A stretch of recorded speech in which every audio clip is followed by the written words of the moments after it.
Bonjour à tous et à toutes et bienvenue à ce nouvel épisode de Sur la Terre des Hommes. Mon cher Jonathan Saint-Pierre, dit le prof, comment vas-tu? Hey, bonsoir Jim, ça va super bien. Toi, comment ça va? Ça va très bien, ça va très bien. L'année scolaire avance, la COVID augmente partout en Abitibi-Témiscamingue. C'est très réconfortant comme situation. Là. C'est magique, c'est magique. Ah, c'est magique, c'est magique.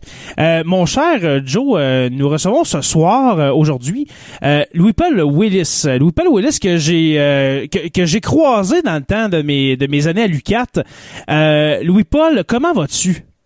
Ça va très bien, merci. Vous autres? Ça va très bien. Ça va très bien, merci. Je suis prêt pour un gros show. Oui, absolument. Super, ça. Ouais. Louis-Paul, que j'ai entendu dans les dernières semaines à Région 08 avec l'excellent Félix B. Desfossés. Ah, wow, oui. Pour ceux qui ne connaissent pas, c'est la version abitibienne du show du retour de Radio-Can Radio. Exactement. Exactement. Très sympathique, ce Félix. On devrait l'inviter un jour. Ben, je l'ai déjà invité, Félix, mais je crois qu'avec son emploi à la radio, c'est plus compliqué. Ah, ouais, ok. Faudrait qu'on soit sur Radio à chaud, là. L'application de podcast de Radio-Can, peut-être. Ouais, c'est ça. Sur audio.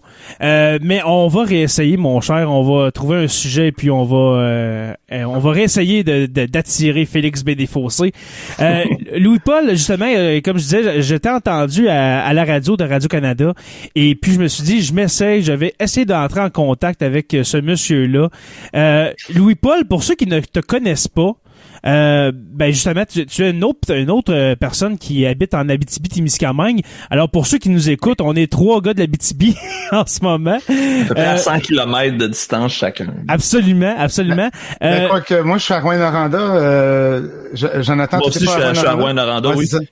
Je suis Noranda. Il y a juste moi qui est vraiment loin dans mes terres au Témiscamingue. Au Témis. Oui, absolument. Ouais. Et puis Louis-Paul, moi je t'ai croisé plusieurs fois dans le temps j'étais à l'UQAT, je travaillais à la Didactech. Et puis les étudiants en création numérique venaient souvent à la Didactech pour emprunter du matériel. Mais qui es-tu au juste Louis-Paul Willis exactement? Bon, bien, je suis effectivement témiscabitien comme vous deux, quoique je ne sais pas pour vous, moi je ne le suis pas d'origine. Okay. Donc, je suis de la région de Montréal où j'ai passé la majeure partie de ma vie. Je suis ici depuis 2009. Donc, oui, je suis professeur d'études cinématographiques et médiatiques à l'unité d'enseignement et de recherche en création de nouveaux médias à l'UQAT. Donc, je suis, pour le dire dans le jargon plus lousse des étudiants, je suis le prof de théorie parce qu'on est un programme qui enseigne dans des programmes, des formations avant tout pratiques. Moi, j'enseigne la théorie des médias, la théorie du cinéma, et je le fais d'une perspective particulièrement informée par les études féministes, la psychanalyse et tout ce qui a rapport avec la psychodynamique entre le spectateur et les médias qui l'entourent. Okay. Là, que, évidemment, mon objet principal d'étude, c'est le cinéma, mais je m'intéresse aussi aux médias dans un sens vraiment beaucoup plus élargi. Ça doit tellement être un domaine d'étude intéressant. Là, ça doit être vraiment, c'est quelque chose qui m'a toujours intéressé. J'ai suivi des cours de cinéma au cégep en cours optionnel, puis j'avais vraiment trouvé qu'il y avait un bel intérêt. Malheureusement, j'ai changé de branche, mais j'ai toujours gardé quand même en tête que c'est le domaine des médias, point. C'est un médium tellement intéressant à étudier et analyser. Je pense que les élèves qui tombent les étudiants plutôt, doivent être bien chanceux. J'aime croire que oui, mais bon, je veux pas parler à la place. Mais oui, donc c'est ça, c'est qui je suis. J'ai fait mes études à Montréal, à l'UQAM et à l'UDM, là, du bac au doc. Puis quand j'ai fini mon doc, j'ai réussi à mettre la main sur un poste ici. Et on s'est envenu, la famille et moi-même, nous installer à Rouyn-Noranda. OK. Et puis là, je vois, parce qu'en ce moment, on est en vidéo, OK? Pour ceux qui écoutent la version podcast, la version audio. Premièrement, je salue, mon cher Joe, nos patrons qui sont fidèles au poste, qui sont live avec nous. Mais en voyant ton setup, là, je veux dire ça comme ça, Louis-Paul, je me demande, est-ce qu'il y a un cours de podcast maintenant à l'Université du Québec en Abitibi-Témiscamingue? Parce que je vois que t'es pas mal bien setupé, comme on dit. Est-ce qu'il y a ça dans la création de nouveaux médias? Ben ça, là, il y a une dimension, comment dirais-je, personnelle, hobby, là. J'étais un musicien. qui fait beaucoup d'enregistrements aussi. Mais aussi, c'est sûr que COVID oblige le petit stand pour mon micro pour enregistrer mes cours quand ça avait lieu d'être. Ça fait partie de mon setup. Mais pour répondre à la question, on n'a pas on a plusieurs cours en production numérique de toutes sortes. Ouais. On a nos étudiants, il y en a qui s'initient au monde du podcast en marge de leur formation avec nous en création numérique. Mais on n'a pas un cours dédié à ça, bien qu'on ait des cours dédiés au son, puis à la production sonore, puis évidemment à la production visuelle. Super. Notre gros sujet aujourd'hui, c'est très gros. Ça réagit déjà dans le chat, juste pour te dire qu'on n'a pas commencé. C'est ça. C'est un terrain qu'on se disait avant d'enregistrer, moi et Joe, avant que M. Willis arrive, c'est un terrain glissant. Pour nous, en tout cas, qui sommes des enseignants au secondaire, on va essayer de pas trop se glisser, comme je dis. Est-ce qu'on a perdu Louis-Paul, mon cher Joe? Moi, j'ai perdu ton son, Joe. Là, moi, je m'excuse, là, c'est pas grave. Je voulais voir le chat. T'as fait la même erreur que moi l'autre fois. Je suis sincèrement désolé. Non, c'est pas grave. J'ai fait un petit peu de temps. Est-ce que là, ça fonctionne quand tu cliques sur comment à droite? Ouais, c'est ça. C'est juste que là, j'ai un peu trop click happy, comme on dit, puis j'ai cliqué sur sign up free. le dernier live qu'on a fait, j'ai fait pareil. Je me sens moins seul dans ma gaffe. Ben oui. Et puis en plus, je vais le garder au montage. C'est ça qui est le plus beau dans l'histoire. Mais pour les commentaires, juste pour que tu vois un peu Louis-Paul, dans le fond, je sais pas si toi, Joe, tu peux le faire, mais moi, je peux les mettre de l'avant. Alors, on peut afficher les commentaires comme ça, comme Simon Ferland qui dit qu'il vient de Charlevoix, la très belle région de Charlevoix.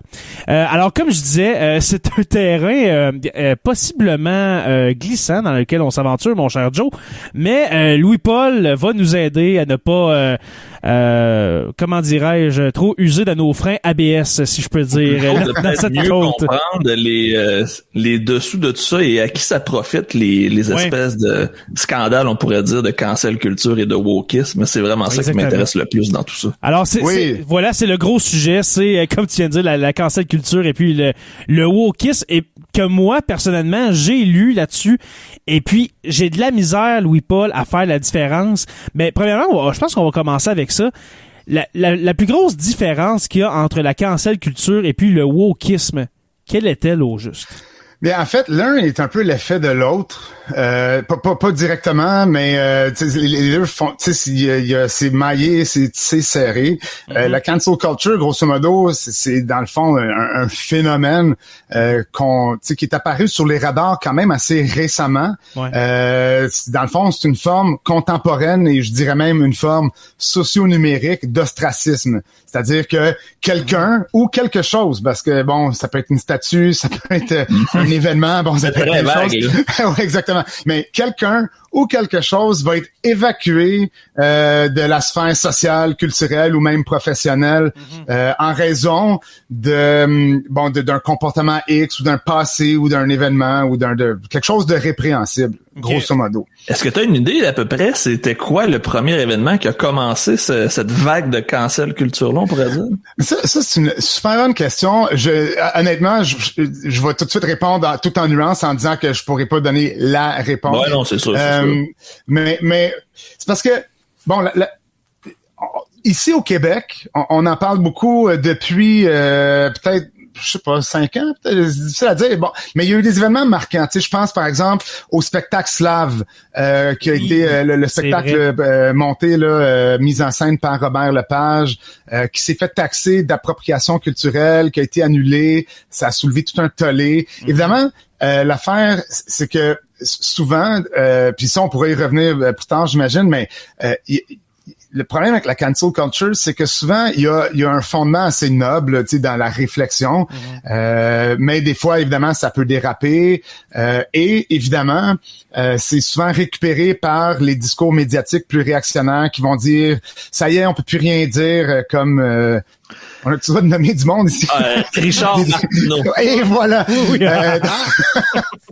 Je me garde toujours une petite gêne là, quand je fais ma chronique à Région 08, là, pas trop nommer mais bon, oui, Richard Martineau, Mathieu Bock-Côté, Éric Duhem, bon, tous ces agitateurs. Éric Duhem, que tu as eu le courage d'affronter à la radio et je lève mon chapeau bien haut là-dessus.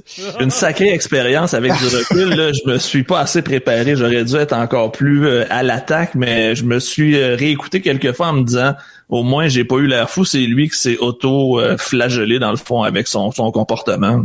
Absolument. Mais bon, on n'en est pas à un premier cas quand ça le concerne. Mais bon, tu sais, pour revenir à ta question, dans le fond. Donc, la cancel culture, elle fait suite à quelque chose qui existe depuis quand même un peu plus longtemps, qu'on pourrait situer juste aussi loin que dans les années 90, début 2000, c'est la call-out culture. Donc, la call-out culture, qui est un phénomène qu'on a beaucoup observé, chez les Américains, dans l'univers anglo-saxon, où on va finir par boycotter, où on va faire un appel au boycott ou une autre forme de dénonciation liée à des paroles ou à des gestes qui ont été, qui sont jugés questionnables, controversés, souvent qui sont imputés à une personnalité publique, là, qu'elle soit politique ou du monde des médias, de l'entertainment, peu importe. Alors, bref, c'est des personnalités publiques qui sont visées avec la call-out culture. Et plus récemment, bien c'est ça. Pour revenir à la question, je suis pas sûr que je serai en mesure d'établir un événement fondateur de date, là. Ouais. Ou ni encore moins une date, là, mais bon, on peut penser à Slav, on peut penser à toutes les vagues de dénonciation comme la plus récente MeToo. Avant ça, ouais, c'était... j'avais demandé si MeToo, on peut le considérer comme ça, parce que c'est-tu François Roson, le patron de... Gilbert Rozon. Gilbert Rozon. Gilbert Rozon. Gilbert Rozon, tu sais, je veux pas le défendre, mais tu sais, il y a eu plusieurs accusations contre lui, et puis il était coupable avant d'avoir son jugement d'une cour, là. On s'entend que ça peut avoir ça peut aller loin, là. Absolument. Dans le fond, ça c'est un comment je dirais, ça découle du fait que, selon moi, la cancel culture, c'est un phénomène qui est avant tout socio-numérique. Je pense que c'est quelque chose qui arrive avec déjà le contexte numérique à la base. Oublions le socio 2 secondes. Ouais. Tu sais, on se promène tous. Bon, je sais pas il est où on se promène tous avec un téléphone dans nos poches, qui avec lequel on peut capter tout et rien autour de nous. Les moindres dérapages, tu sais, le client chiant dans la ligne au Tim Hortons, je sais pas moi, la rage au volant, bon, tout ce que vous voulez.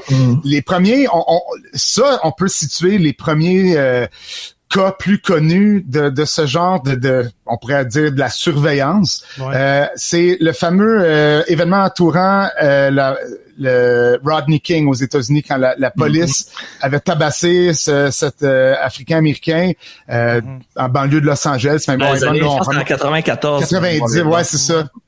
Ça remonte à loin, et évidemment ça remonte avant l'ère numérique, là. C'était vraiment la camcorder, dans le fond les dispositifs portables d'enregistrement, la mobilité de l'enregistrement, qui permet, c'était peut-être une des premières fois, de filmer, de capter les dérapages, dans ce cas-ci des forces de l'ordre, donc la police, et donc au fur et à mesure qu'on avance dans le temps, ça devient de plus en plus simple et facile, et à la limite, c'est un réflexe pour les gens de tout de suite sortir son téléphone et filmer l'autre dès qu'on sent que ça va peut-être déraper. Je pense là rapidement au duo du bout de ma langue, là, on a pu voir récemment un énième épisode dans notre paysage pandémique québécois, là, quand les Farfadas ont choisi de bloquer à nouveau le pont-tunnel Louis-Hippolyte Lafontaine. Et là, dans le fond, ça aussi, c'est tellement socio-numérique comme phénomène. Là, on a on a le premier vidéo qui a fait surface, c'est dans une de leurs voitures à eux. Bon, ils s'arrêtent en plein milieu du tunnel. Puis là, tout à coup, ça se passe pas comme eux l'auraient souhaité, parce qu'il y a un autre dude avec un marteau qui se met à péter leur lumière arrière de tout. Mais là, tout le monde dans le tunnel sort regarder et filmer ça avec son téléphone. Et j'ai même vu sur mon fil Facebook quelqu'un qui s'est donné la peine de faire du montage avec ça, là, où on a, tu sais, chant contre chant, là, avec, le point de vue des tapeurs, le point de vue des farfadets, bon, tout ça. Oui, les deux superposés, hein. On voyait le cellulaire d'un individu et puis le cellulaire d'un des farfadets, là. Ouais, exactement. Ouais, j'ai vu ça aussi. Alors, tu sais, si on ramène ça à la cancel culture, c'est parce que tout ça est étroitement relié. Tu sais, dans le fond, ça fait partie d'un paysage ou même d'un écosystème médiatique là, qui est le nôtre dans une ère. Je disais tantôt socio-numérique, mais je disais on va faire le numérique avant.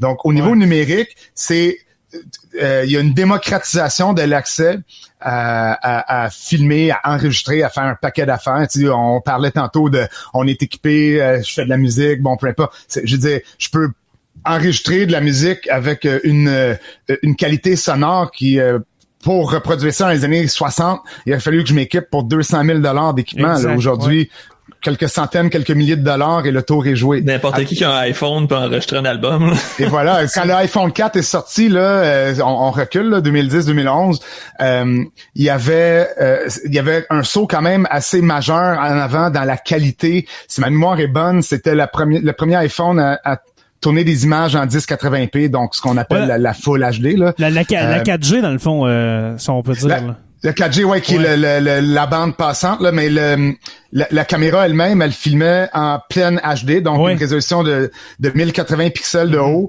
par 1920. Et je dis, il y a des cinéastes qui se sont amusés à faire des films là, avec leur iPhone. Il y a un film qui a été réalisé par le Sud-Coréen Park Chan-wook, qui nous a donné des films comme Old Boy, Sympathy for Mr. Vengeance.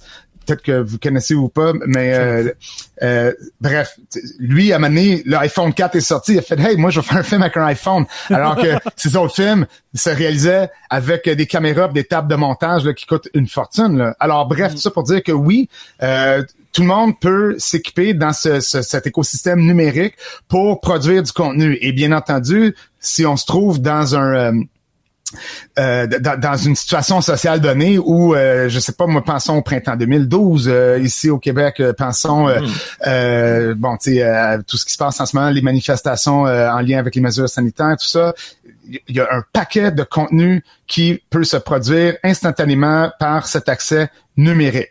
Maintenant, la dimension socio-numérique, c'est que, bon, en plus de pouvoir tout capter comme ça, bien, on peut tout diffuser. Dans le paysage socio-numérique qui est le nôtre, nous sommes tous des producteurs de contenu et des diffuseurs de contenu sur nos Facebook.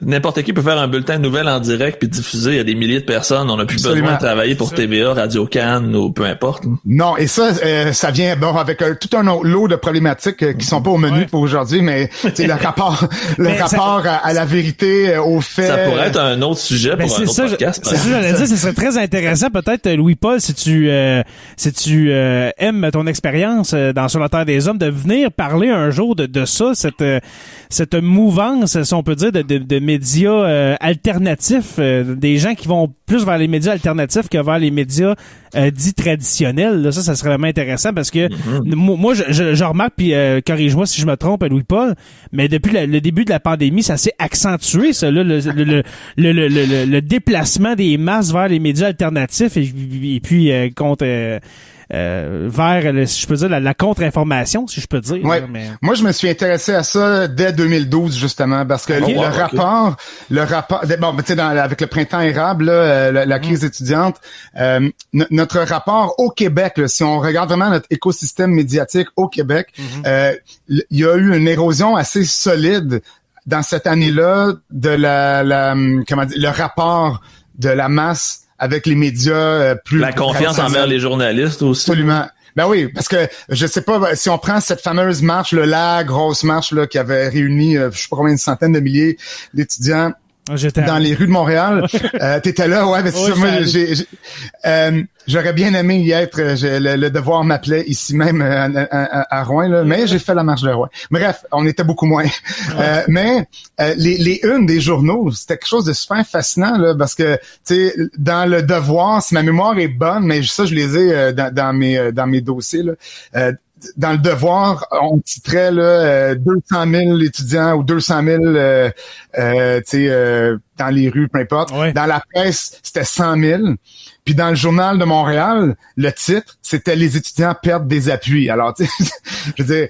Je m'en souviens tellement de ça, c'est vrai. Hein? Wow, comment manipuler l'information à notre avantage. Parce qu'on voulait minimiser un peu le mouvement. Hein? Si je me rappelle bien, Louis-Paul, au début du printemps érable, là, on voulait minimiser ça pour pas que les gens sortent trop puis que ça prenne des proportions... Troubler l'ordre public et le calme absolu du Québec. Ouais, parce qu'il fallait que les étudiants fassent leur juste part. Parce que là aussi, on a un autre phénomène. Là, on s'éloigne et je m'excuse du sujet. Là, on y reviendra. C'est parfait, moi, je trouve. mais c'est pas grave, je vais faire un lien avec la cancel culture dans pas longtemps. Ben tant mieux. Ben super. Bon, bien, rapidement, c'est ça. Tu sais, cette fameuse juste part qui était le fondement du gouvernement Charest et qui faisait aucun sens dès qu'on s'attaque à l'équité intergénérationnelle ou tu sais justement le dollar constant aujourd'hui que ça gagner $1 pour payer un frais de scolarité X, c'est beaucoup plus maintenant que dans le temps. Bon, peu importe. Alors, il y avait tout un discours à démonter. Les étudiants le faisaient vraiment bien, mais ça faisait beaucoup traiter de radicaux. Ça, c'est un mot qu'on aime beaucoup, hein, radical. Ouais. Gabriel Nadeau-Dubois à l'époque, là, c'était un radical, il était dangereux. Alors que dans le fond, lui, il l'a bien récupéré parce que maintenant, il y a un podcast ou une émission, je ne sais trop, là, qui s'appelle Le Comité des idées dangereuses. Alors, il récupère ça. Je pense que c'est son podcast. Bon, ouais, c'est ça. Oui, c'est bon, exactement. Mais bon, tu sais, dès qu'on a des pensées plus progressistes, on est radical et dangereux. Et c'est là qu'on constate que les médias traditionnels sont extrêmement réactionnaires. Ça commence évidemment avec le Journal de Montréal et mon préféré, Richard Martineau, avec son fameux tweet d'ailleurs sur les étudiants sur la terrasse du Clermont. Ouais, exactement. Bon, vous vous en souvenez. Et puis je me demandais, Louis-Paul, justement, si on a, admettons au Québec là, mettons si on prend la date de 2012 avec le printemps érable, est-ce qu'on peut dire que justement la gestion des médias de la crise du printemps érable, est-ce qu'on peut dire qu'il y a eu une cancel culture par rapport à ça, qu'il y a des gens qui se sont mis à justement à abandonner, à canceller, si on veut, certains médias pour dire, tu sais, c'est surtout là, on entend souvent TVA, LCN, c'est toujours eux qui sont dans le collimateur de ceux qui sont contre les médias traditionnels.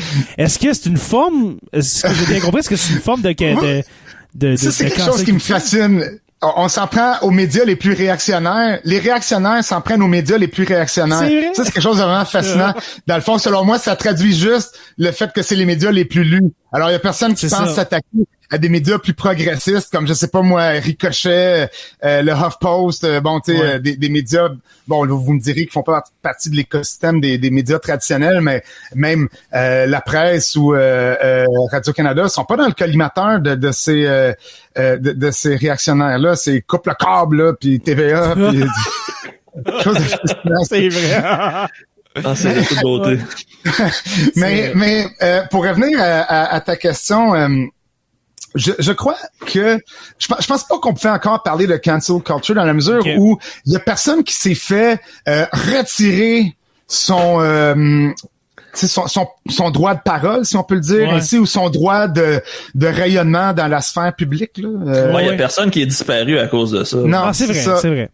Non, alors non, ma réponse à ça, ce serait et on parle pas encore non plus dans le phénomène plus récent là. Et évidemment là, la cancel culture, elle nous préoccupe beaucoup en ce moment. On se le cachera pas, puis je suis convaincu qu'on va arriver là tantôt avec les événements qui se passent sur les campus, que ce soit à Ottawa, à McGill, à Concordia, dernièrement. qui pose un tout autre problème, mais soit dit en passant, mon petit commentaire éditorial minute là, pour maintenant, avant qu'on y revienne sûrement tantôt, c'est pas nouveau que des choses se brassent sur les campus et c'est pas une mauvaise chose. Est-ce que j'endosse les événements entourant l'affaire du lieutenant Duval? Non, pas personnellement, mais je pourrais y revenir tantôt parce que ça m'a pris beaucoup de temps à articuler publiquement, disons, là, justement, en région 08. Je me suis gardé une gêne longtemps, même que je m'étais fait approcher avant pour faire une entrevue là-dessus, puis j'avais décliné. Parce que, tiens, je vais le dire maintenant, là, on est là. Effectivement, vas-y, on t'écoute. C'est vraiment en lien avec la discussion qui est au menu aujourd'hui, là. C'est que Mon problème à moi, c'est envers les médias traditionnels, c'est que souvent, on va avoir une majorité qui va se permettre de commenter la situation d'une minorité, une situation que cette minorité-là choisit de décrier. Et puis on l'a vu là dans tous les, je veux dire, on peut reculer juste à 2018, je pense, là, les débats sur la loi 21. Là, on a des panels de mon oncle puis de ma tante hétérosexuels blancs majoritaires ici au Québec qui eux décident qu'est-ce que ça représente le voile et tout ça et bref, moi j'ai ça en horreur parce que on est qui nous pour juger les autres cultures pour commencer, puis ensuite bon tu sais il y a tout le contexte, je me permets un autre petit commentaire éditorial, mais le Québec il est laïque depuis les années 60, depuis la Révolution tranquille, dans la mesure où la laïcité c'est la séparation des pouvoirs entre l'Église et l'État.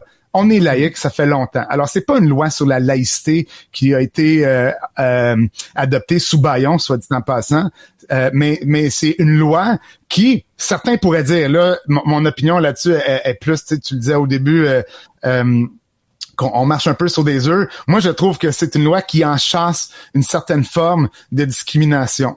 Parce que quand je dis qu'elle enchâsse, c'est une discrimination qu'on systémise. Tu sais, on va prendre un autre mot à la mode. C'est bien placé, je trouve. Alors, est-ce que ça répond à mes valeurs à moi? Louis-Paul Willis, qui suis agnostique convaincu, là, est-ce que ça répond à mes valeurs, le voile? Ben non, évidemment pas. Mais si, ce qui est souvent le cas d'ailleurs, mais on leur laisse pas la parole, si des musulmanes de descendance maghrébine, arabe, peu importe, s'installent ici et choisissent de porter le voile, non pas par conviction religieuse, mais par conviction culturelle. Ça fait partie de leur héritage culturel. On est qui, nous, rendu là? Moi, si je décide d'aller enseigner avec mon chandail de Metallica, je vais-tu me faire dire que tu sais ça irrite les gens qui aiment pas le métal? Parce qu'on est dans un peu ces parages-là. Là. Ouais, effectivement, le parallèle il est poussé, mais en même temps, il est pas si poussé. Il est très poussé, je l'admets, mais je veux dire, on part quand même de loin.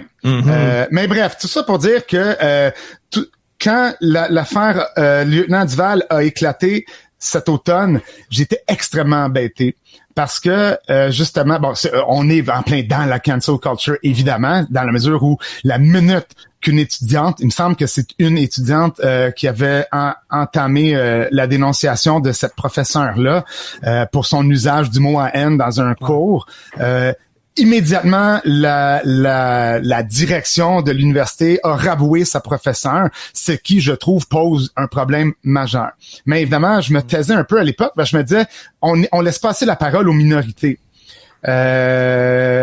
Et ça a pris du temps avant que je sois plus à l'aise de prendre la parole là-dessus. Évidemment, maintenant, mon point, c'est que on peut pas... c'est une forme de cancel culture avec laquelle il faut faire extrêmement attention parce que c'est glissant là, c'est super glissant. Puis l'ironie de la chose là, on en a pas assez parlé d'ailleurs dans cet événement médiatique là, c'est que la professeure Lieutenant Duval, son cours portait sur la réappropriation culturelle de termes péjoratifs.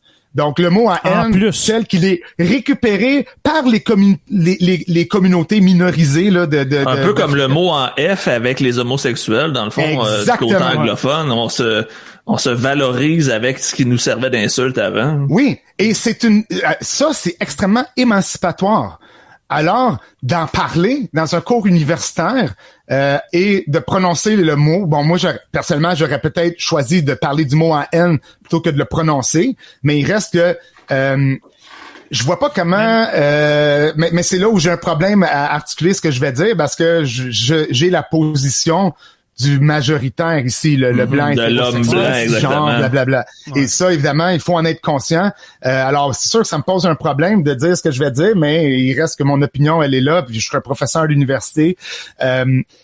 Je trouve que on est sur une pente extrêmement glissante si on laisse justement ce phénomène de cancel culture gruger la liberté académique d'employer des termes dans un contexte académique, universitaire, des termes qui, évidemment, ne sont pas employés dans le but de discriminer, de rabaisser, mais au contraire de décrire, parce qu'on est là-dedans dans une description factuelle académique d'un phénomène, cette fameuse réappropriation culturelle des termes péjoratifs. On a eu un paquet de topos dans la presse de la journaliste Isabelle Haché qui a fait, puis je vais juste revenir à mes notes pour pas dire de folie, là. J'avais parlé de ça l'autre fois, justement, avec Félix à Région 08. On a un phénomène de cancel culture qui semble effectivement prendre un peu trop de place dans les campus universitaires, et dans sa série d'articles, Isabelle Haché avait un peu fait l'inventaire de certains événements dont elle avait pu prendre conscience en menant des entrevues avec des chargés de cours et des professeurs, plus souvent qu'autrement, il me semble, c'était à l'UQAM. Et l'exemple que j'ai en tête, c'était cette chargée de cours qui utilisait les mots hommes et femmes dans un cours en sociologie, et qui s'était fait reprocher par un étudiant non-binaire que ça lui faisait violence, ces mots-là. Mais je veux dire, ils font partie, on peut pas, ça vient pas de moi, c'est une de mes bonnes amies qui disait ça, une langue, c'est quelque chose de vivant.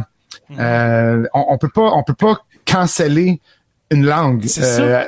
Ouais.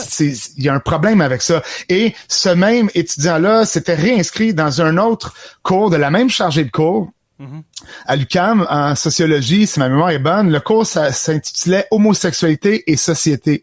Okay. Et là, l'étudiant en question était extrêmement heurté par le fait qu'on lisait des textes dans ce cours-là qui portaient sur le traitement social réservé à l'homosexualité dans les années 50. Alors évidemment qu'il y a quelque chose de violent là-dedans. Ça fait partie de l'histoire. Mais c'est la réalité, exactement. Et voilà. Et je m'adresse à deux historiens, si je ne m'abuse. Donc, je veux dire, on peut pas... le danger avec la cancel culture, c'est justement d'annuler l'histoire et notre rapport à l'histoire, surtout dans un contexte comme l'université. Oui. Je vais sortir la phrase que j'utilise toujours, c'est qu'on peut pas juger avec nos yeux de 2021 un événement qui s'est passé il y a 50 ans. Non. Il faut juger avec les yeux de cette époque-là, parce que on peut pas avoir on a tellement eu d'informations supplémentaires, on a tellement, la culture, tout se développe de plus en plus, fait qu'on peut pas retourner en arrière puis dire oui, ça a pas de bon sens, mais on peut pas commencer à dire qu'on va canceller parce que ça s'est déjà produit. C'est de plutôt l'étudier pour essayer justement d'améliorer les choses puis de développer une autre façon de faire, et non de simplement vouloir tout canceller à tout bout de champ. Ça revient, dans le fond, à tous ces manuels qu'on voit là, tu sais, à tout bout de champ sur Facebook, là, tu sais, une photo ou une photocopie d'une page tirée d'un manuel sur comment être la parfaite femme au foyer. Évidemment, on tourne ça à la dérision parce que ça fait aucun sens pour notre... Ouais. Et on a vu dans une émission comme Mad Men, d'ailleurs, où on s'amusait justement à générer des chocs culturels en visionnant. Avez-vous vu Mad Men? Non, j'ai pas vu, je connais, mais j'ai pas regardé, non. C'est une mission super intéressante. On est plongé dans les années 60, là, dans l'univers du marketing et des agences publicitaires de New York sur l'avenue Madison, donc Mad Men. Okay. Et, je veux dire, la façon que les rapports genrés sont mis en scène dans cet épisode-là, on surtout dans la saison 1, on a comme une espèce un choc culturel. Évidemment, ce qui est fascinant, c'est que c'est avec notre propre culture, disons, dans un sens plus large, occidental, là. Et pourtant, c'est nous, ça, il y a 50 ans. Alors, tout à fait, c'est un excellent point. On peut pas juger avec nos yeux de 2021 ce qui se faisait en 1950. On doit l'étudier. Exactement. Mais c'est justement, quand c'est pris comme si je peux dire, sujet d'étude, parce que là, on parle, en 1950, là, on parle, là, que les homosexuels, les Noirs, étaient lynchés, là. On s'entend, absolument. Là. On s'entend qu'aujourd'hui, admettons, je prends au Québec, au Canada, on est loin de ça, là. Il y a du travail à faire, je comprends, du côté des États-Unis, mais le lynchage était quasiment permis par les forces de l'ordre. On tournait, comme on dit en anglais, on turn a blind eye, là, je sais pas comment on dit ça en français, mais on détournait le regard ailleurs. C'était incroyable. C'est incroyable. Et puis il y avait littéralement des lois aux États-Unis, la loi Jim Crow qui justement minimisait certains citoyens américains par rapport aux autres. C'était quasiment écrit dans la Constitution qu'on avait le droit d'être raciste et homophobe. C'est justement, fait on est ailleurs. Et puis cette semaine, mon cher Joe, on est mardi, mais hier, j'ai lu un de tes textes. C'était les 10 assassinats qui ont changé le monde. Il y avait une histoire là-dedans que j'ai. Oui, il y avait une histoire là-dedans que je connaissais pas. L'histoire de Emmett Till. Ah oui. Ça m'a vraiment bouleversé. Je suis allé lire sur Emmett. C'est bien ça, Joe? Emmett Till? Emmett Till, ouais. Un enfant. Un jeune de 14 ans. Un ado de, je crois qu'il avait 15 ans, si ma mémoire est bonne, qui a été battu à mort parce que il était noir. En fait, on va le dire comme ça. Ouais. Défiguré. Regarde, c'est incroyable. Puis, on s'entend, c'était en 1955, là. Dans notre histoire, c'est vraiment pas loin, mais c'est, en même temps, on est complètement ailleurs. Il y a des commentaires, messieurs, avant de continuer, peut-être des exemples de cancel culture, mon cher Louis-Paul. Est-ce que Donald Trump, là, je vais mettre le commentaire, comme quand Twitter ont cancellé Donald Trump, est-ce que c'est une forme de cancel culture, ça, Donald Trump? Avec Absolument. Twitter? Oui? OK. Ben oui, il a été retiré de l'espace socio-numérique. Moi, je pense que c'est de la cancel culture. Évidemment, ce qu'on pourrait se demander, c'est est-ce que c'était trop peu, trop tard? Ouais. Dans son cas, à lui, dans la mesure où là-dessus, il y a beaucoup de gens qui ont applaudi la décision de Twitter de fermer son compte. Moi, personnellement, je trouvais qu'on y allait un peu rapidement là, pour saluer cette décision de Twitter, dans la mesure où cette compagnie a choisi. Il faut pas oublier, là, c'est du Noam Chomsky de base, là, l'analyse des médias, là, mais les médias, les compagnies médiatiques, ça inclut aussi les compagnies médiatiques, là, Facebook, Twitter, tout ça. Ce sont des corporations. Leur but, leur existence sert à faire de l'argent. Alors, les tweets de Donald Trump, qui, si je ne m'abuse, je vais pas dire de folie, mais il me semble que c'était le compte Twitter avec le plus d'abonnés, ou peut-être deuxième plus d'abonnés, je sais plus, en tout cas. Dans les plus, en tout cas, ça c'est sûr. Ouais. Mais c'est payant, ça. Des dizaines de millions de... Chaque réaction amène un clic, chaque clic amène un revenu. Et voilà. Donc, il aurait dû, selon moi, et c'est pas parce que je suis un fan de la censure, soit dit en passant, c'est juste que, là, à un moment donné, il y a quand même des limites à mettre de l'avant et entretenir une fausse, comme ça, voyons, Kellyanne Conway l'a dit elle-même, là, des alternative facts, là, des faits alternatifs. Il y a quand même une limite à, justement, et je veux dire, les Américains, ils l'ont pas eu facile, là. On pense juste à la contestation d'un résultat électoral qui, exact. À la limite... certifié et blindé. Et à la limite, le problème des résultats électoraux aux États-Unis, c'est qu'il y a une suppression du vote africain-américain. Mm-hmm. Il y a eu lieu cette suppression de vote-là, encore une fois, en ce moment, là, avec le gerrymandering, tout ça. Alors, si on veut attaquer la légitimité des élections, il faudrait peut-être le faire de cet aspect-là. De l'autre côté, ouais. Exactement. Et non prendre... Est-ce qu'il y a des irrégularités? Je suis convaincu qu'il y en a eu. Il y en a probablement à chaque élection municipale, provinciale et fédérale, ici même dans nos comtés à nous. Je veux dire, c'est pas un système... Il y a aucun système qui est parfait. Mais on peut pas prendre le petit glitch et le généraliser pour que ça devienne la vérité fondamentale. Ça, c'est un problème majeur. Alors, moi, je trouve que Twitter a commencé à mettre des avis sur les tweets de Donald Trump à partir du moment où il a commencé à tenir des discours un peu plus problématiques en lien avec les élections. Plus radical, comme tu disais tantôt. Ouais, ça, mais ça aurait dû être fait avant, ouais, c'est plus radical. Absolument. Alors, mais oui, c'est dit ça des aurait dû affaires être fait bien avant. Ouais, c'est ça, il s'est dit des affaires sur le compte de Donald Trump, là, que, moi, je me demandais honnêtement, comment ça se fait que ce compte-là est pas cancellé, tu sais. François Brassard qui dit Johnny McDonald, et puis ça c'est en lien avec la statue de Johnny McDonald qui a été décapité et sorti de son socle. Oui, ça faisait partie des exemples que j'avais notés là, à aborder. Ben, j'ai justement écrit un texte sur le sujet qui explique quand même assez bien ma façon de penser, puis ça revient un peu à ce que je disais tantôt. Ça s'est passé, ça fait partie de notre histoire. C'est pas en détournant le regard qu'on va améliorer la situation présente, c'est plutôt d'apprendre de ces erreurs-là pour améliorer notre situation actuelle et notre futur.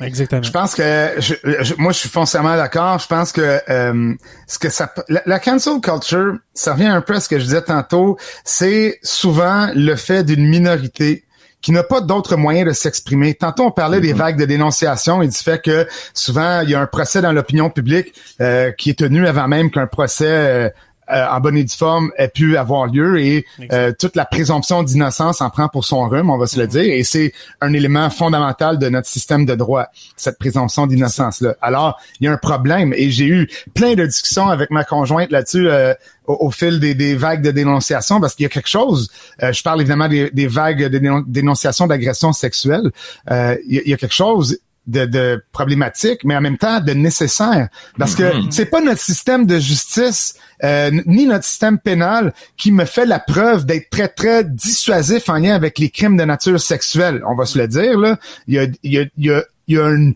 révision majeure à avoir. Dernièrement, j'avais été invité justement à Région 08 pour parler de le phénomène du sextage et les échanges de sextos entre adolescents et qui renvoie à un problème beaucoup plus large qui dépasse la dimension, parce que là on est dans la problématique de la porno juvénile, là. Mais si on élargit le fait, si on élargit le phénomène, la revenge porn, parce que c'est ça que c'est de prendre des images intimes qui ont été tournées dans le consentement d'une relation et qui sont ensuite partagées. Il y a quelque chose d'une violence inouïe dans ça. C'est le pire manque de respect, je pense, qu'on peut pas avoir. Et les effets que ça peut avoir.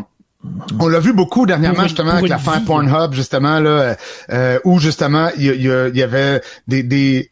Moi, j'ai été estomaqué, d'ailleurs, après cet article dans le Times en décembre, je crois, qui relatait la présence vraiment loin, pas du tout négligeable, mais vraiment très, très, très présente de vidéos pédopornographiques sur une plateforme comme Pornhub. Moi, ça m'avait complètement jeté à terre de savoir que ça se pouvait.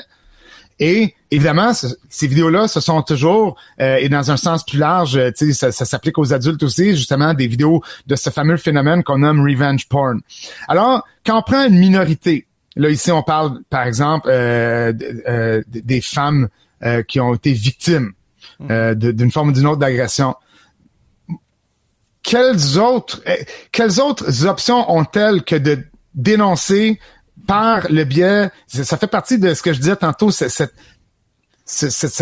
contexte socio-numérique. C'est comme la dernière barrière de défense pour être capable de faire quelque chose. Ils ont pas le choix d'aller de cette manière-là, parce que par les tribunaux, ça marche pas. Les femmes ont peur de dénoncer aussi. Alors, c'est comme la seule avenue qui leur est proposée, là, d'aller de cette manière-là, là, avec le mouvement MeToo, là. Oui, et ce qui est ironique, ce qui est ironique ici, là, c'est que, bon, évidemment, ça soulève un paquet de problèmes. Je suis le premier à l'admettre, là. Je veux dire, il y a des problèmes légaux majeurs, là, avec ça. Justement, en lien avec la présomption d'innocence, tout ça. C'est sûr. Et est-ce qu'il y a des gens qui se font faussement accuser? Assurément. Est-ce qu'ils font partie de la minorité? Oui. Alors, il faut aussi se rappeler ça. Mais, ce qui arrive aussi, c'est que, bon, encore une fois, tu sais, dans les médias plus réactionnaires, on va dénoncer ça, mais en même temps, on va réfuter toute forme de dénonciation en lien avec le phénomène beaucoup plus élargi de ce qu'on pourrait appeler la culture du viol ou la masculinité toxique, qui sont les problèmes fondamentaux qui mènent aux agressions et qui éventuellement vont mener ces femmes à n'avoir d'autres issues que de dénoncer publiquement. Et soit dit en passant, pas sûr qu'il y en a beaucoup qui le font, parce que ça prend un courage, je veux dire, d'une trempe inouïe. C'est que là, on sait que le spotlight va être sur toi. Exact. Puis, effectivement. Ouais. Donc, si on était capable, ça revient à toute la question la fameuse la discrimination systémique. Si on était capable de comprendre les termes, parce que, évidemment, notre propre gouvernement ne le comprend pas, ou en tout cas notre premier ministre ne veut pas le comprendre, je crois. Je crois qu'il le comprend très bien, mais il sait que sa base le comprend pas. Oui, parce que systémique, systématique, pas la même affaire. On est dans la sémantique, là, mais c'est la même chose avec la culture du viol. Est-ce que la culture du viol, c'est de dire que notre culture encourage le viol? Non. C'est de dire que les crimes sexuels et surtout là c'est le théoricien en études féministes qui va parler, mais le rapport de pouvoir problématique entre les genres qui persiste. Alors oui, tu sais là, j'entends déjà les masculinistes là, ouais mais les hommes puis mais les femmes peuvent travailler puis mais les hommes, les autres tu sais sont victimes. C'est drôle, je disais ça justement à mes étudiants aujourd'hui dans un cours de théorie du cinéma qui portait sur le féminisme. Les masculinistes, ils ont raison là-dessus.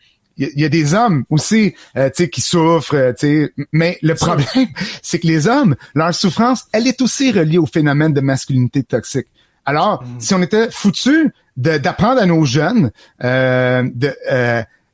tu sais, qu'un homme, bon, ça peut pleurer, puis que, tu sais, une femme, ça peut faire, tu sais, des jobs de bras, puis bon, tu sais, je veux dire, si on arrivait à déconstruire les stéréotypes de genre les plus élémentaires qu'on perpétue encore aujourd'hui, j'ai accroché mon micro, désolé, ben, on pourrait déjà passer à autre chose. Exactement. Et éventuellement ne plus avoir besoin de voir des minorités crier haut et fort dans la sphère socio-numérique qu'elles sont victimes d'une discrimination donnée, que ce soit les vagues des dénonciations des agresseurs, les victimes d'agressions sexuelles, ou que ce soit tous les autres phénomènes qu'on peut regrouper sous l'égide plus large de cancel culture, où on va avoir des dénonciations qui vont mener, parce que c'est ça la cancel culture, qui vont mener à annuler la présence d'un objet ou d'une personne dans la sphère publique.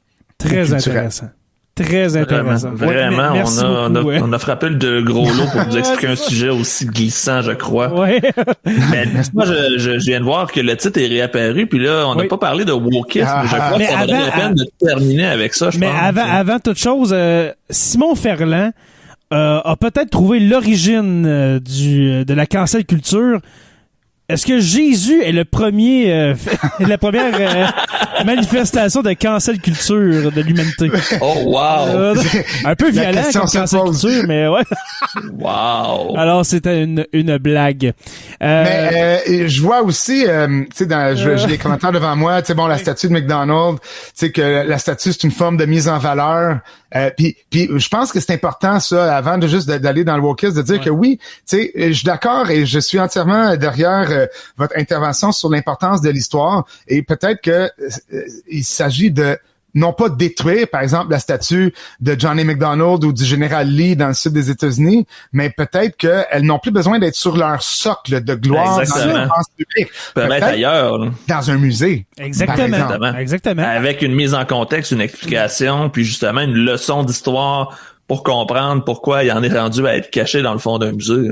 Exactement. Je me dis, alors, ça serait pas de la cancel culture, selon moi, c'est simplement d'arrêter de glorifier des actes qui, d'un point de vue aujourd'hui, sont répréhensibles. On les montre plus, les pubs des docteurs qui disaient que c'était bon de fumer, là, puis tu sais, des pubs avec les femmes enceintes qui fument, on les montre plus. Ils font partie de notre histoire quand même. On va les retrouver dans des musées médiatiques, etc. Même chose ici. Parce que moi, le danger que je vois, Louis-Paul et puis Joe, si on parle justement de Johnny McDonald, que sa statue devrait être justement, moi je crois que Johnny McDonald a sa place dans l'histoire du Canada comme étant le premier fondateur du Canada. Là, on peut pas faire comme s'il n'avait pas existé. C'est ça, c'est le premier premier ministre du Canada. Il a le droit, à une statue, mais enlevez-la, mettez-la dans un musée, comme le musée de la civilisation, le musée de l'histoire canadienne. Mais moi, je me demande, tu sais, si on continue à aller vers là, la cancel culture, est-ce qu'il y a un danger, tu sais, que il y a des pans de l'histoire là qui ont été terribles, mais qu'on a besoin de se rappeler, qu'on a besoin de garder des objets. Je pense, entre autres, au nazisme. On a besoin de se souvenir de ça. On en a besoin beaucoup aujourd'hui, selon moi. Non, mais le musée de l'Holocauste, on a besoin. À un moment donné, c'est que si on cancelle ça, si on se dit, ben non, mais là, ça n'a pas de bon sens, ben oui, mais faut s'en souvenir. Je pense que tout est dans la façon de le faire. Ben justement, si la bonne façon est utilisée, ben moi, je pense qu'on devrait être capable de parler de tout et puis d'exposer tout, selon moi. Et encore une fois, c'est encore la remise en contexte. J'ai un exemple qui me vient en tête. George Washington a créé les États-Unis, grand personnage, esclavagiste. Il y avait des esclaves, une plantation. Ouais. Reste que c'est quand même le fondateur des États-Unis. Abraham Lincoln, même chose. Il a déjà eu des esclaves aussi. C'est lui qui a aboli l'esclavage, mais reste que il y a un contexte qu'il faut pas oublier. Puis c'est souvent là le problème, c'est qu'on fait du cherry picking. On prend des éléments, on les sort de leur contexte et on les je vais dire, on les radicalise pour reprendre le terme qui était pris tantôt, on les expose pour faire réagir, pour générer des clics et ultimement des revenus, parce qu'on se le cachera pas, la cancel culture et la contre-cancel culture, il y a une business en arrière de ça aussi, là. La ville de Washington ne cessera pas de s'appeler Washington. Justement. Non. Mais les Redskins s'appellent plus les Redskins, l'équipe de football.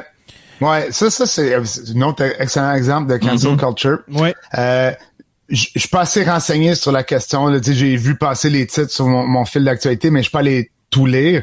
Alors, mon mais opinion... juste le fait de l'avoir dit, je me sens mal parce que ça sonne vraiment raciste. Là, c'est très colonial. Ça peut pas être un peu plus Les Indians de Cleveland avec le logo quasiment des Chip Yum Yum là. Moi je l'appelle mais eux autres aussi, ils ont plus leur logo, les Chip Yum Yum, hein, c'est non, c'est ça. C'est plus une Première Nation. C'est rendu juste je sais pas si un autre victime de la cancel culture en passant, Monsieur Patate. Ben oui. Oui, qui est devenu juste Potato Head. Ça, nos amis du Journal de Montréal, ils ont fait une crise d'urticaire là, avec ça. Là.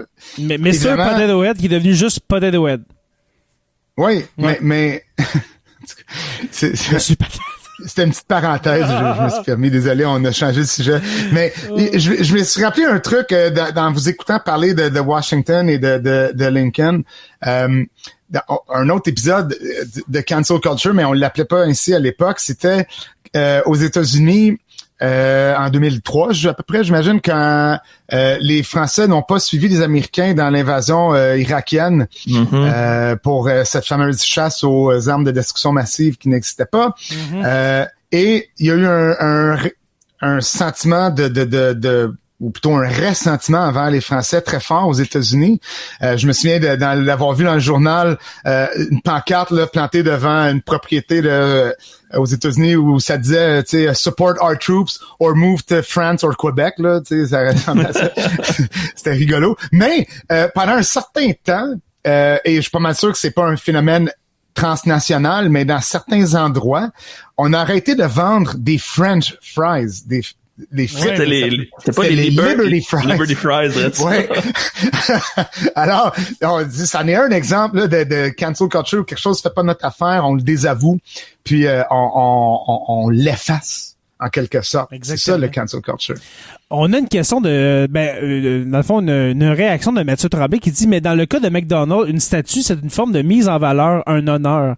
Il n'y aurait pas une différence entre enlever de l'espace public une statue et enlever un nom des livres d'histoire. Selon moi, l'exemple s'applique aussi pour le General Lee aux États-Unis. Alors, le général celui qui est plus controversé de l'armée confédérée, oui.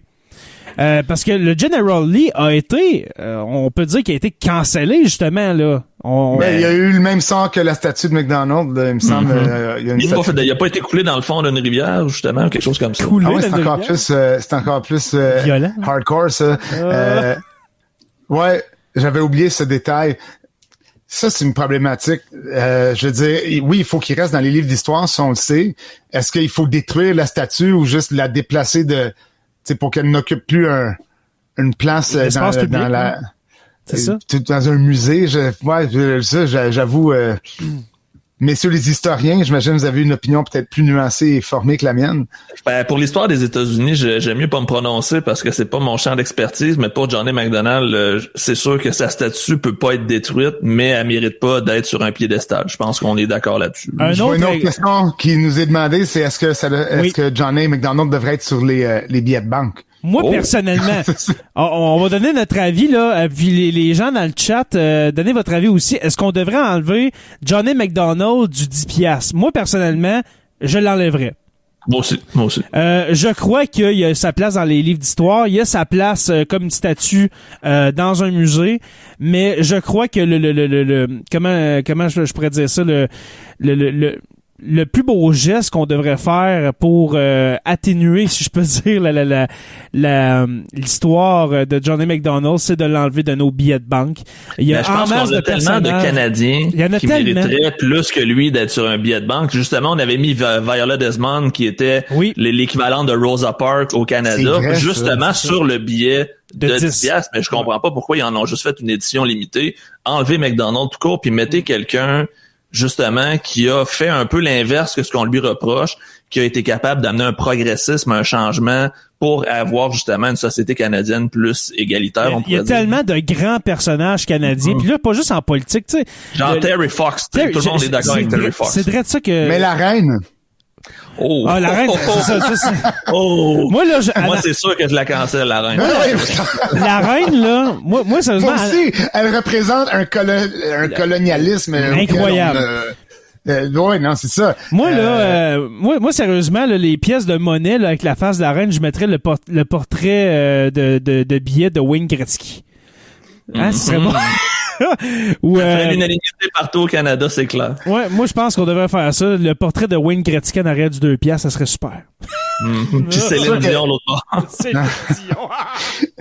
Mais là, c'est ça, on tombe dans une comment dirais-je, il y a une frontière poreuse entre les personnages historiques et les icônes culturelles. C'est ça. Comme Wayne Gretzky puis Céline Dion, qui évidemment vont passer à l'histoire, mais qui pour l'instant sont avant pas pour tout, les mêmes raisons non plus. Ouais, non plus. Tu sais, c'est pas des personnages fondateurs. Tu sais, parce que la question de retirer McDonald's sur les billets de banque revient à son pendant américain. Est-ce que eux seraient prêts à retirer justement George Washington de leur $1? Tu sais, il y a la question se pose. J'ai mon opinion.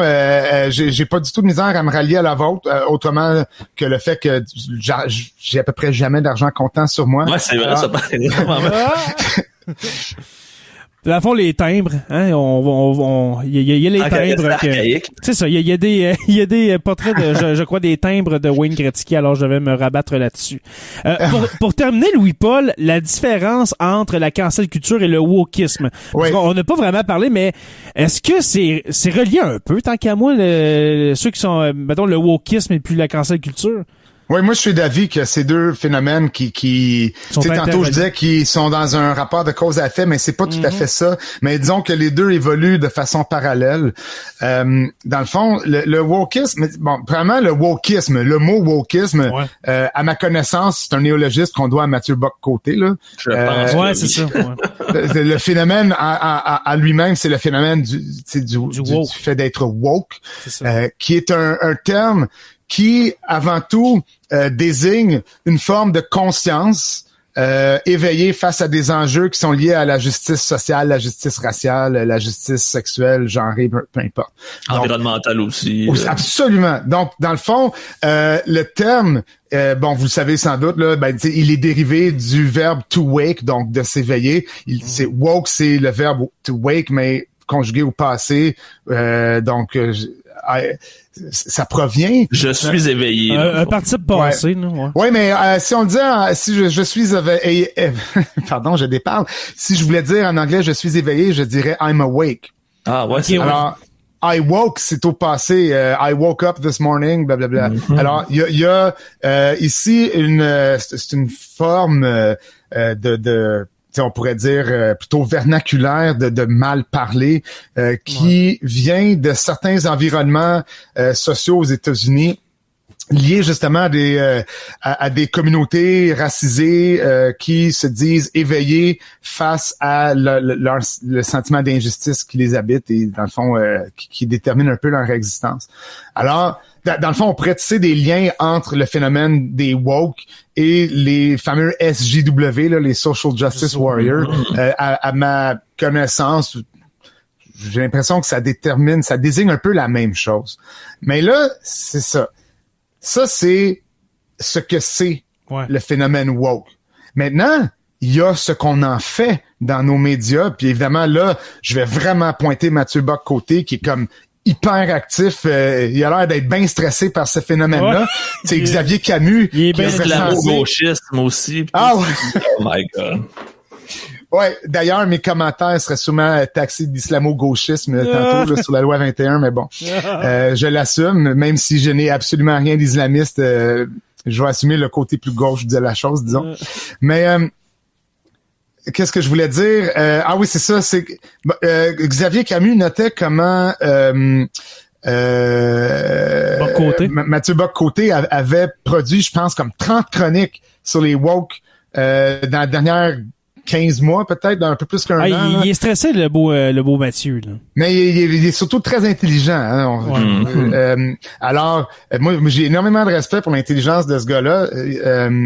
Mais en même temps, c'est peut-être cette intelligence-là que je trouve qui est en même temps un peu épeurante, dans la mesure où il y a beaucoup de manipulation ici. Là. Totalement. Le woke qu'on nous présente dans les chroniques de Mathieu Bock-Côté et maintenant toute sa gang de mon oncle puis de ma tante Martineau Durocher, tout ça, c'est pas, dans le fond, moi je trouve que c'est un épouvantail. C'est comme une espèce de figure. Moi, je dirais même. C'est lui qui crie au loup, dans le fond. Ben, lui, il voit des antifas partout, là. On va. Mais, à la limite, ça, c'est une drôle affaire, les antifas. Ouais. Parce que, dans le fond, si tu critiques les antifas, c'est-tu parce que t'es fasciste? Il y a quelque chose que je comprends pas dans ça, là. J'avoue que c'est quand même assez... Ah non, c'est ça, c'est tellement, on le dit en début d'épisode, là, c'est tellement glissant, c'est tellement, il y a pas vraiment de réponse concrète à ça. Mais, c'est ça, tu sais, pour Mathieu, moi, quand j'écoute Mathieu Bock-Côté, je vois vraiment quelqu'un qui a peur. Tu sais, il est très intelligent, comme tu dis, Loup-Paul, mais je crois que c'est un homme qui a peur de quelque chose, et puis il a peur de la gauche, ce gars-là, c'est fou, là. Ben, c'est un réactionnaire dans le sens le plus pur du terme. C'est un conservateur convaincu, là. Oh, ouais. C'est un pro-Duplessis, on s'entend. Ah, mais c'est justement, j'allais dire, c'est un duplessiste fini, là. Alors, tu sais, on n'a pas plus... je pèse mes mots, parce que, tu sais, moi... Il y a des mots qui me viendraient qui sont plus péjoratifs pour décrire ça. Je vais dire conservateur, parce que c'est ça, il se le cacherait pas lui-même. Alors, Mathieu Bock-Côté, ça en fait beaucoup pour les fameux woke, donc les gens qui décrient justement toutes les formes d'injustice qui peuvent... Les progressistes, dans le fond. C'est ça. Mais là, ça m'amène à un point très particulier, évidemment, qui est lié avec la crise de la question de la liberté académique sur les campus universitaires. C'est que, dans le fond, à un moment donné, il y a, mon Dieu, peut-être un mois, je pense que c'était en février, donc un mois et demi, François Legault avait fait une sortie un samedi matin sur son Facebook, comme quoi, là, ça suffit, là, il y a le temps là, de se pencher sur la liberté académique. Je vais demander à la ministre McCann là, de former un comité de sages, ou je ne sais plus comment il avait formulé ça à l'époque. Et bon, à l'époque, j'étais un peu inquiet. Je le suis beaucoup moins maintenant que je sais qu'Alexandre Cloutier est à la tête de ce comité-là.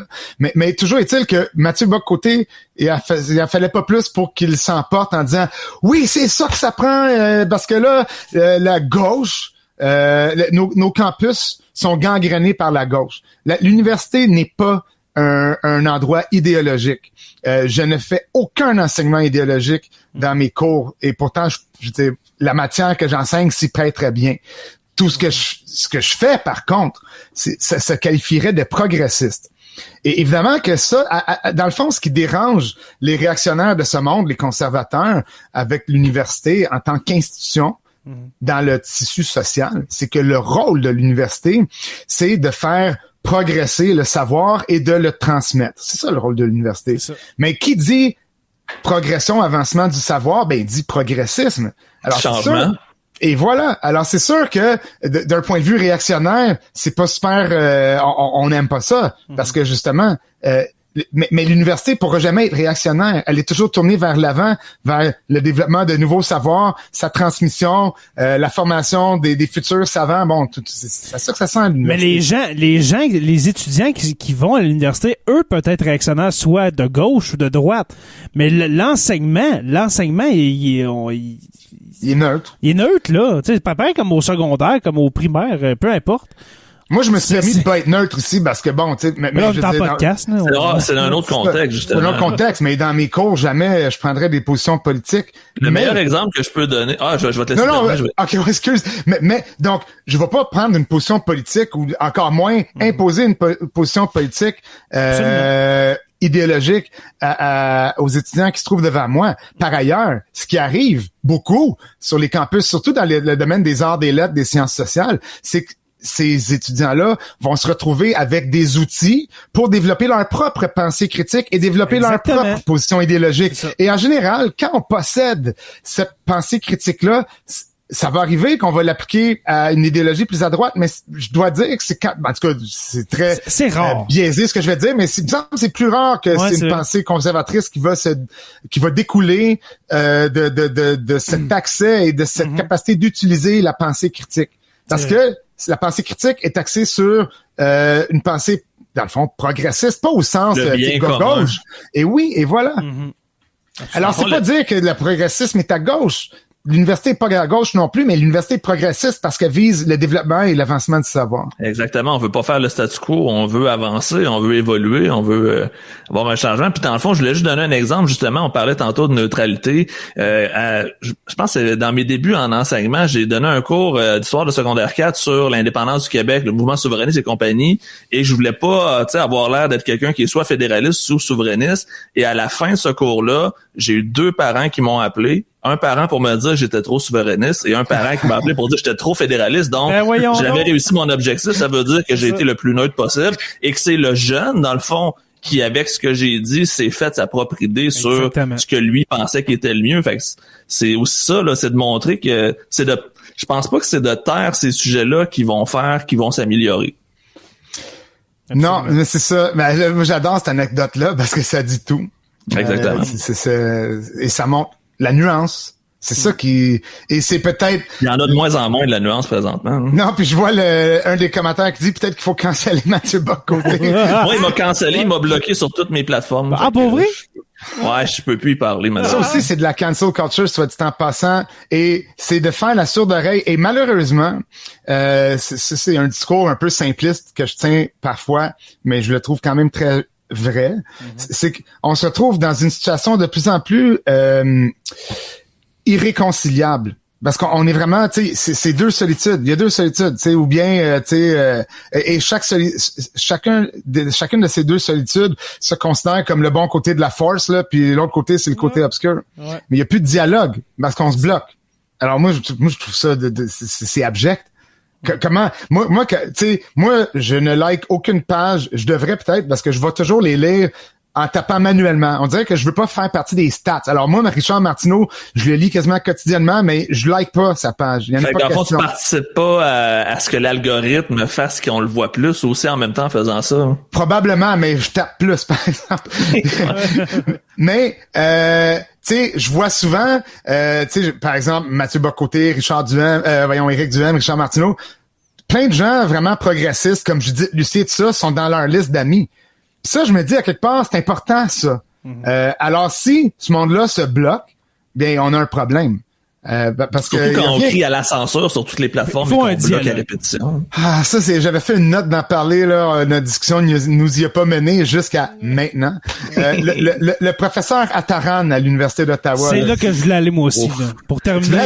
Ça tombe bien. Je vais vous laisser là-dessus. Moi, je vais vous écouter.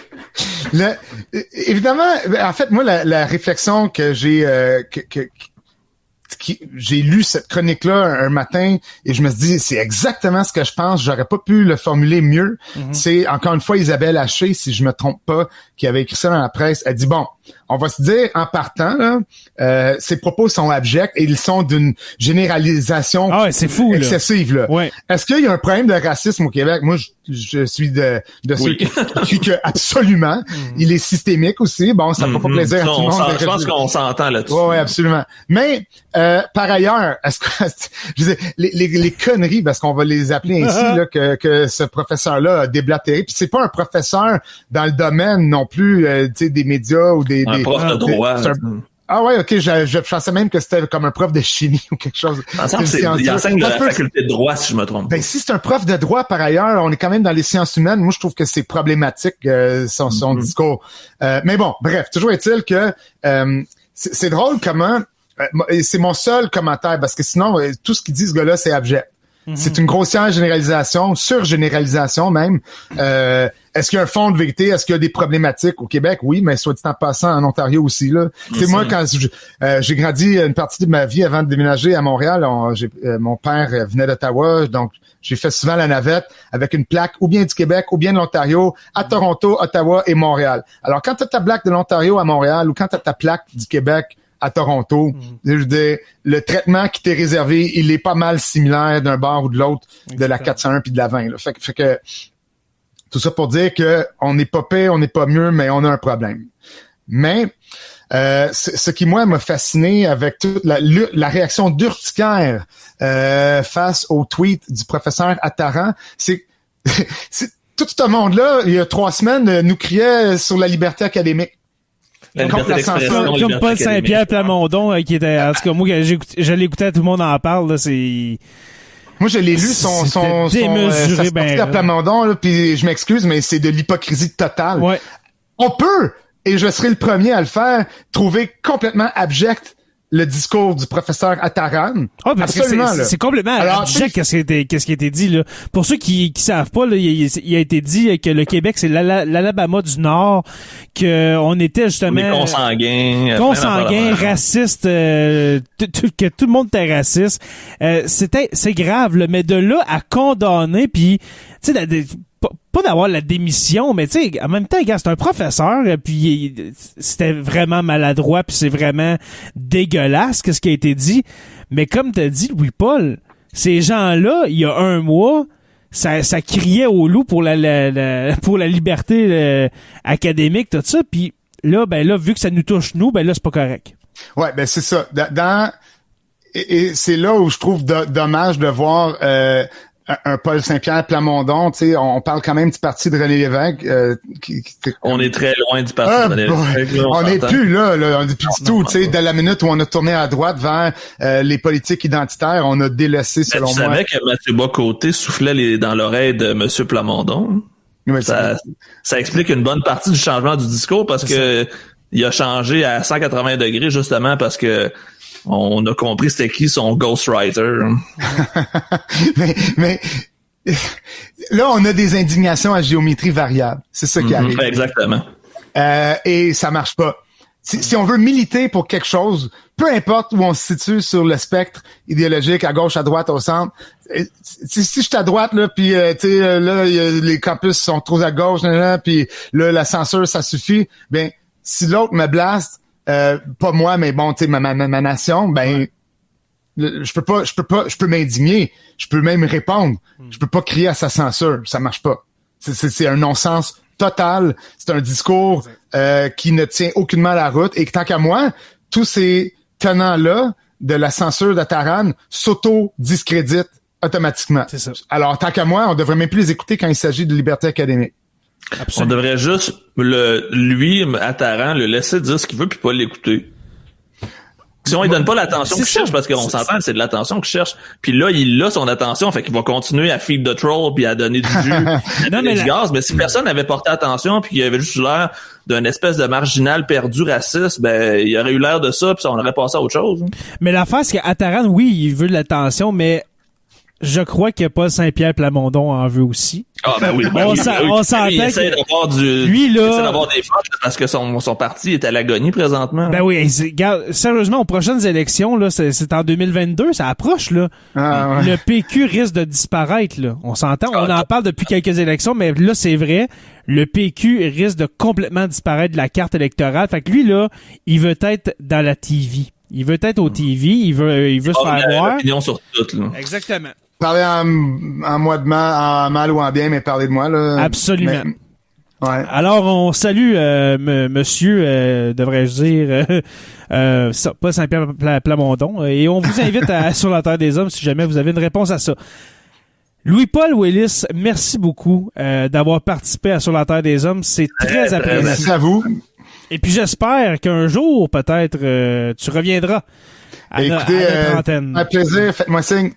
Super. Ouais, je pense qu'on pourrait avoir bien du fun encore une fois, les trois. Puis finalement, pour un sujet aussi glissant, je trouve qu'on a été très, très, je vais dire, modéré dans nos propos. On s'est pas lancé dans des envolées vocales sur moi je me suis en particulier. Je les ai trouvés bons. Je m'attendais à ce qu'on soit plus intense que ça. Fait que c'est bon pour tout le monde au final. Moi personnellement, j'ai pris un calmant avant l'épisode parce que je ne voulais pas justement déraper puis être obligé de faire du montage. Alors je pense que j'étais correct, j'ai laissé parler puis je laisse la vie aux autres. Merci beaucoup mon cher Jonathan le prof.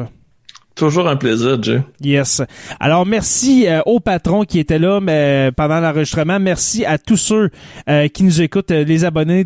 Merci de suivre Sur la Terre des Hommes. Nous sommes disponibles sur Apple Podcasts, Spotify, Google Play et YouTube au Sur la Terre des Hommes podcast. Merci à tous nos patrons et puis quelques-uns qui se sont rajoutés dans les derniers jours.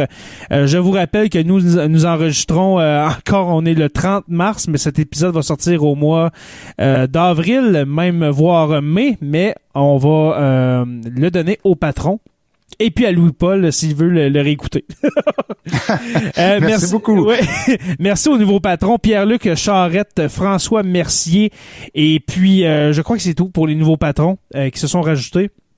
Merci à Construction avec un S Rivard de Rouyn-Noranda de nous soutenir à hauteur de quelques dollars de plus pour veiller à comment dirais-je au bon fonctionnement du podcast. Maintenant, il y a une nouveauté. Et puis, je me dois de le dire, on a un partenariat avec le fromage au village de Lorrainville au Témiscamingue. Alors, il vous est possible de nous encourager et encourager un producteur de fromage québécois reconnu à l'international. Fromage au village a gagné, je crois, un prix en Grande-Bretagne pour son fameux fromage en crotte qui fait le vrai squick. Et puis, c'est en vous rendant au fromageauvillage.ca/boutique et puis utilisez le code promo HISTOIRE. Alors, HISTOIRE, Histoire, et puis ça va vous donner 10% de rabais et pas de taxes. C'est-tu pas beau, ça? Alors, achetez du fromage et puis vous allez penser à nous, je crois, en le mangeant, en le dégustant. Je vous invite à rejoindre la page Facebook Sur la Terre des Hommes, la communauté, pour venir jaser, discuter avec nous. Sur la Terre des Hommes est une présentation des éditions Derniers Mots. Merci à podcast.com et puis n'oubliez pas qu'à tous les jours, nous écrivons l'histoire. Merci et on se revoit très bientôt pour une autre page d'histoire, de Sur la Terre des Hommes.